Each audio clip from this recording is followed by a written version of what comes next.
Assalamu alaikum. Masu kallon mu barkanmu da wannan lokaci da fatan kowa yana lafiya.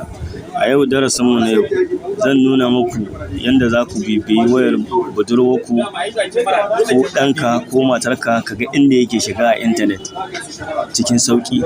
Amma kafin mu kai ga nuna muku yadda ake yi, idan ka manta ba kai mana subscribing ba ko kuma sabon zuwa ne kai, to ka daure ka danna mana alamar subscribe, sannan ka danna ƙararrawar sanarwa, sai ka zaɓi all, wanda shi zai ba da dama da zarar na ɗora bidiyo a sanar da kai. Idan bidiyon ya burge ka, ka danna mana like, sannan kai mana share, ka tura ma abokanka a social media gaba ɗaya domin su ma su amfana. Idan kana da ƙarin bayani ko tambaya, to kai mana comment, insha Allah za mu baka ansa.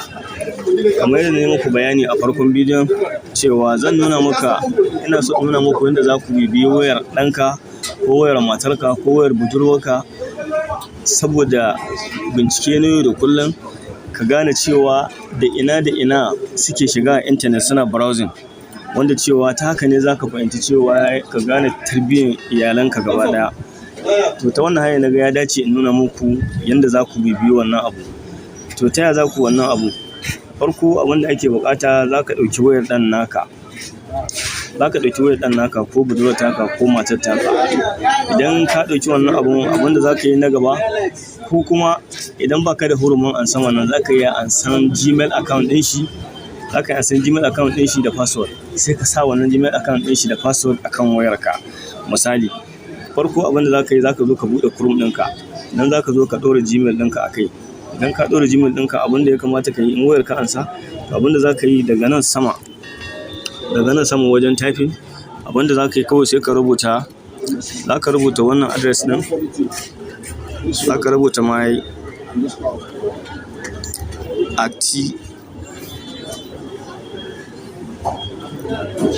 activity, za ka rubuta myactivity.google.com. Kun ga haka? Abinda za ka rubuta kenan a address ɗin can sama, sai ka danna search. Idan ka danna search, abinda zai kawo ka shine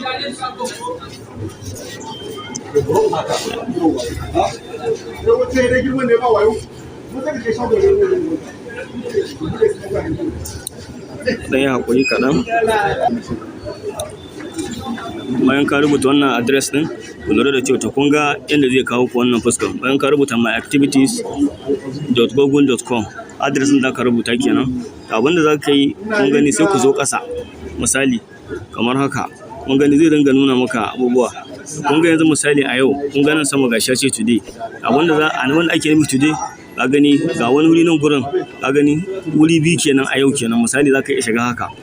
Idan ka shiga, kun ga inda mutum ya shiga, ka ga inda abubuwan da na yi kenan a yau kenan.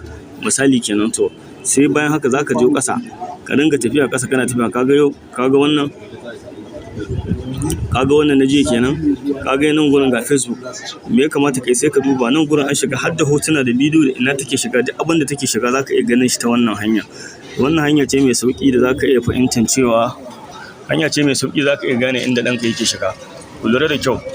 Idan ku inda kuka zo sai ku gane, kun ga nan gurin, kun ga nan za ku ga adadin yawan kaza kenan, lokaci kaza. Bayan haka za ku zo ƙasa. Misali, kun gani nan gurin, misali gashi, za ka zo ka danna nan gurin, ka shiga nan gurin. Kaga za ka danna, kana dannawa kun ga abin da zai nuna maka an shiga nan. To duk inda aka shiga, kai ma idan ka danna link ɗin ka shiga, zai kai ka wajen. Kaga nan gurin kuma gashi nan. Misali, duk abin da aka shiga, kaga nan kuma ga abin da yake nunawa. To haka za ka bi ka dinga shiga ka gani. Yanzu misali kun ga nan an ce an shiga YouTube tab 6 da minti kaza. Kun ga wurin, duk inda ka duba nan za ka duba ga nan, kaga wuri 6 aka shiga a wannan lokaci. Idan ka duba ka shiga ciki kawai za ka gani. Idan kana ra'ayi, kaga har da ga hotuna ga sauransu. Idan ka danna zai kai ka ga bidiyon da aka kalla, duka za ka iya fahimtar wannan. Saboda haka wannan hanya ita ce za ka bi ka gane duka. Haka za ka yi tafiya, za ka ga history ɗin din daga farko, daga ran ta fara amfani da wayan, in dai an sa Google a wannan lokaci. Ta wannan hanyar za ka gano cewa ga irin yanda ana shiga nan gurin. Kaga misali nan gurin, ka gani an shiga kaza rana kaza, nan duka YouTube aka ta amfani da shi, aka shiga ta wannan hanya.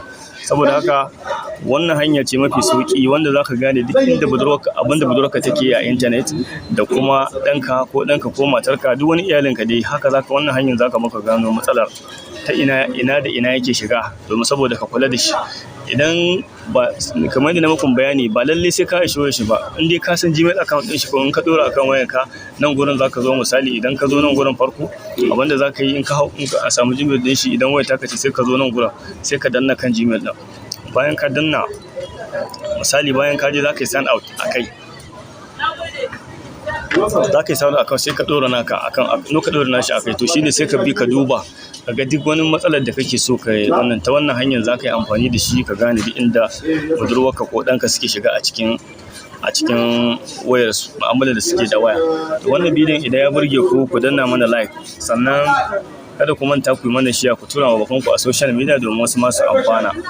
Idan kuma ka manta baka mana subscribe ba, ko sabon zuwa ne kai, ka daure ka danna mana alamar subscribe, sannan ka danna ƙararrawar sanarwa wanda zai bada dama da zarar na ɗora bidiyo a fara sanar da kai.